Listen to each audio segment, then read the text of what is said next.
Hello, it's Ash from Crack Minis. Today I'm going to be finishing my Last of Us diorama by making a bloater.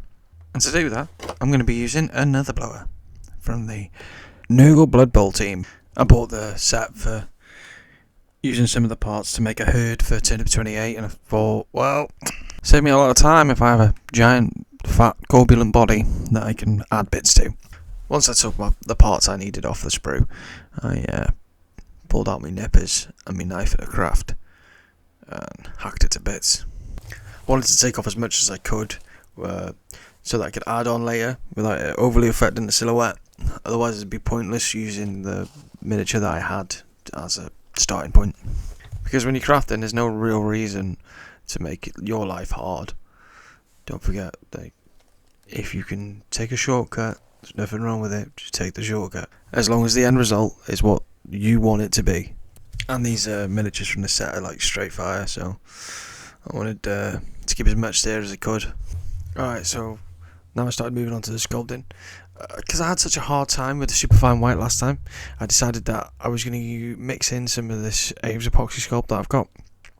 Just because it adheres to the plastic a bit better.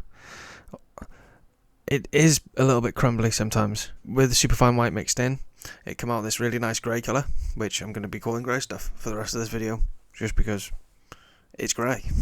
It also takes details really, really well, which I was super happy about.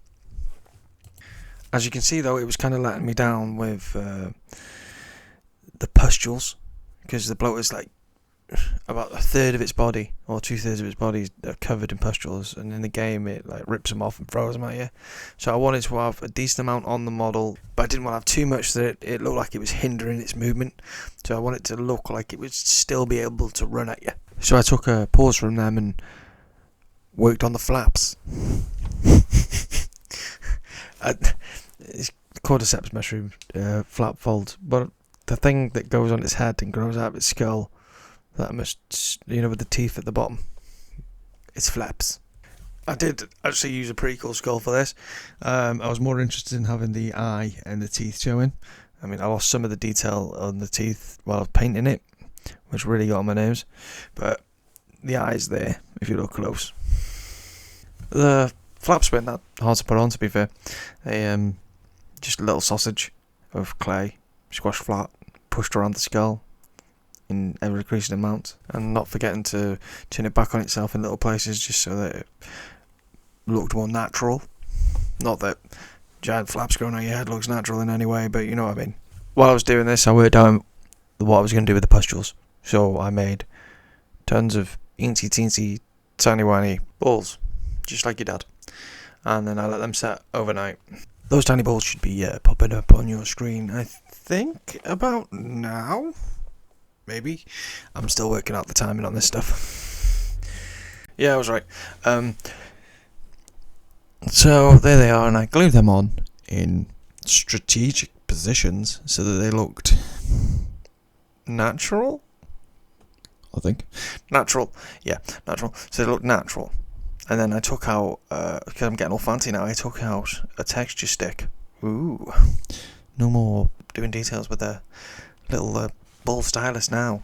Got myself a fancy texture stick.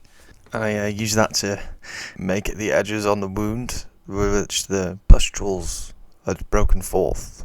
Oh yeah, and don't forget to like and subscribe, because at this point, I am not far off 300.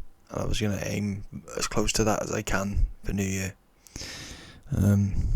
So yeah, like, subscribe, comment, all that good stuff. I had one hell of a time painting this thing. I did pretty much exactly the same method as I used on the previous models from the last video, but for some reason this just was not working for me. I'll let you watch what I did, and then you can judge me on it. I think the model looks okay in the end, but I don't know whether it's going to look good on camera or not. Like, sometimes they say that when you see a video of something, you can pick out all its flaws, and then all I'm seeing is flaws when I'm looking at a video, and then when I look at it on my shelf right now, it's fine. I can't see anything wrong with it. Maybe some of the shading details is a bit off, but other than that, no problems. I'll let you be the judge. Watching it back, I can see that what I should have done was, after putting on the pale blue coat or the airbrush, I should have put on a layer of flesh tone, maybe Cadian flesh tone, something like that, and then added my colours on, my purples and greens, and then re-highlighted and then touched over with a wash, and then finally blood effects. To be fair, this has taught me something. I should sometimes just take a step back and have a look at what I'm making and have a good think about how I want to paint it. Most of the time I tend to just throw some paint on and hope for the best, and it works, it works. If it doesn't, it doesn't. Yeah, I need to start thinking about the way colour works, especially when applying it into odd shaped models like this. For this video I don't really have a story element. Everything's been really busy given the lead up to Christmas, so I really haven't had time to sit down and just work out what I want to say. So, as I said in the last video, this is for my partner. I hope she enjoys this, and it's going to be a Christmas present. I know she watched the last episode because she told me, and then she told me off for saying that. I hope she didn't watch it, or that I didn't know she watched it, because of course she watches them. She told me so. So thanks, babe. Thanks for watching my videos. I do appreciate it, and I do appreciate everyone who watches my videos, so thank you for that as well. And now it's time to watch it spin, because that's the painting done. Thanks for watching, and don't forget to subscribe if you haven't. I'm going for the 300.